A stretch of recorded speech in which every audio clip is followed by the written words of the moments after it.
પડદરીના મોવૈયા ગામે નૂતન બીએપીએસ સ્વામિનારાયણ મંદિરનું નિર્માણ થવા જઈ રહ્યું છે।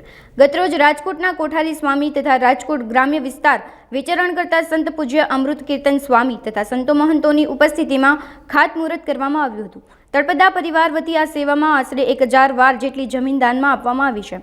આ મંદિર બનાવવાનું મુખ્ય કારણ લોકો અહીં આવે અને મનની શાંતિ પ્રાપ્ત કરે તે છે। આગામી દિવસોમાં મંદિર પૂર્ણ થાય તે ભવ્યથી ભવ્ય પ્રાણ પ્રતિષ્ઠા મહોત્સવ યોજાશે। સાધુ સંતો દ્વારા આ ભવ્ય મંદિર નિર્માણ કાર્યમાં જોડાવા લોકોને અપીલ કરવામાં આવી હતી। શ્રી સ્વામિનારાયણ ભગવાનની જે ખાસ તો આ પડદરી જે મોવૈયા ગામ છે એ ઘણું પ્રસાદીનું ગામ છે। પરમ પૂજ્ય પ્રમુખ સ્વામી મહારાજનો અહીંયા સંકલ્પ હતો કે અહીંયા ખૂબ સારી રીતે મંદિર થાય।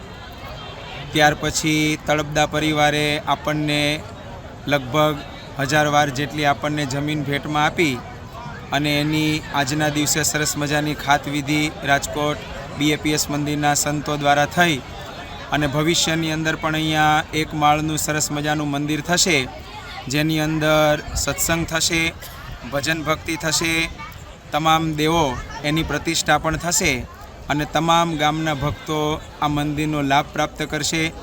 આ મંદિર બનાવવાનું કારણ એટલું જ છે કે કોઈ પણ વ્યક્તિ મંદિરની અંદર આવે તો એને શાંતિ થાય, એ સારામાં સારી રીતે સત્સંગ કરી શકે, એનો પરિવાર આગળ વધે અને વિશ્વની અંદર એ ખૂબ સારી રીતે પ્રગતિ કરી શકે, પરિવારની અંદર પણ કાયમ માટે શાંતિ રહે, એના માટે આ એક સરસ મજાનું મંદિર એ બીએપીએસ સંસ્થા દ્વારા એ તૈયાર થવામાં આવશે અને ટૂંક સમયની અંદર જ એની ખૂબ ધામધૂમથી પ્રતિષ્ઠા પણ થશે। પડદરી તાલુકાના લગભગ 60 કરતાં પણ વધારે ગામો એમાં આજે મોવૈયા મંદિર જેમાં બીએપીએસનું એક અદ્ભુત મંદિર તૈયાર થઈ રહ્યું છે। તો ખાસ બધાને આજુબાજુના જે કંઈ 60 જેટલા વધારે ગામો છે તો એ બધાને વિનંતી છે કે ખાસ આ મંદિરની અંદર જોડાય અને આ મંદિરની અંદર નાનો મોટો સાથ સહકાર આપે એ ખાસ બધાને વિનંતી છે।